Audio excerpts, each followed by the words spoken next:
Let me introduce you to RJ. 4 years ago, he lost his leg in a hunting accident. RJ is among the hundreds of thousands in the world with prosthetics. Some are civilians, veterans, and even athletes, but they all share the same technology. Although being a solution to their problem, neuroprosthetic technology is currently far from perfect and can prove to be a challenging obstacle for people like RJ.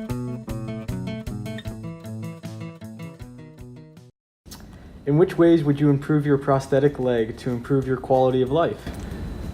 So what I would do, or what I would like to happen, is there's never really a good fitting prosthetic. It's always heavy and it's always, encumbersome.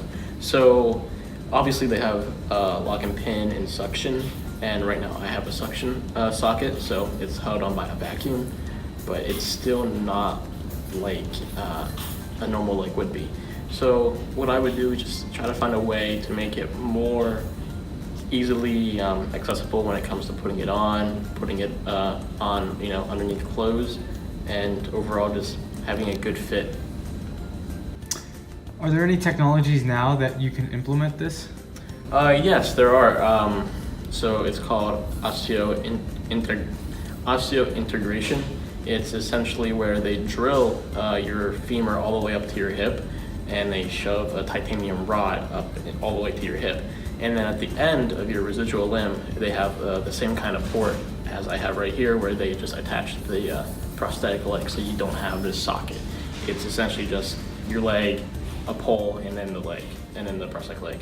And while you can do this, it's also, first off, the FDA doesn't condone it, so you can't get it done here. You'd have to travel to the EU or Australia, and just that alone is super expensive. What are the current costs associated with your specific prosthetic? My specific prosthetic, the leg cost $60,000, and it was quite the battle with the insurance company for them to cover some of it. Obviously, we had to pay our deductible out to the max, which was around $5,000, but and then they obviously covered the rest, insurance. But insurance will only cover a leg 3 to 5 years. So if something would happen to the leg, like let's say it breaks or it shuts down, the microprocessor, falls apart or just, dies like every other computer does at some point, you're essentially reliable to pay for all of it. And, most families don't have $60,000 for a microprocessor leg. And that's just for the leg itself. The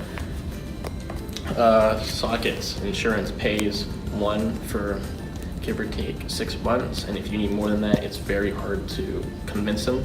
And these sockets cost $10,000 each. And then underneath this, you have a liner, so you put it on over your residual limb so it can create the suction or lock with the pin. And they are alone $1,000 each. What do you see the future of prosthetics as?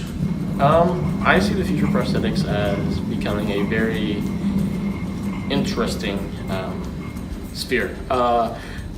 For example, osseointegration is the first step, where you're actually physically attaching a prosthetic to your body through the use of a rod that's drilled in your hip all the way up to your hip.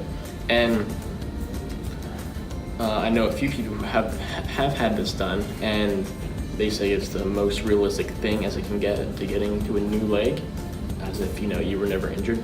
But I do see prosthetics growing and becoming more easily accessible and reliable. Okay, thank you.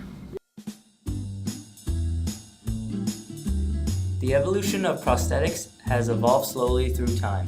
In the past, prosthetics gave users a basic function of stability and mobility, such as walking or standing.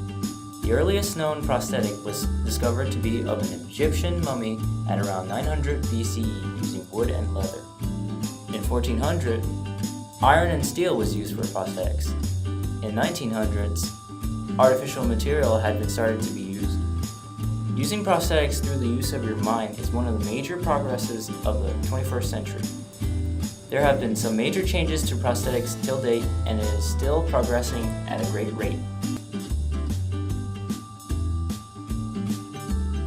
Humanity has much to expect for the future of prosthetics.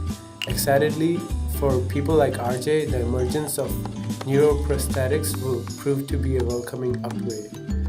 They will greatly improve the life quality of these people, allowing them to do the things they could not do without, such as playing a piano, fishing, or even everyday things. Hey, this is Future Elite, and this neuroprosthetic arm uses my brain waves and neurons to move, tracking my thoughts and converting them as movements in the arm.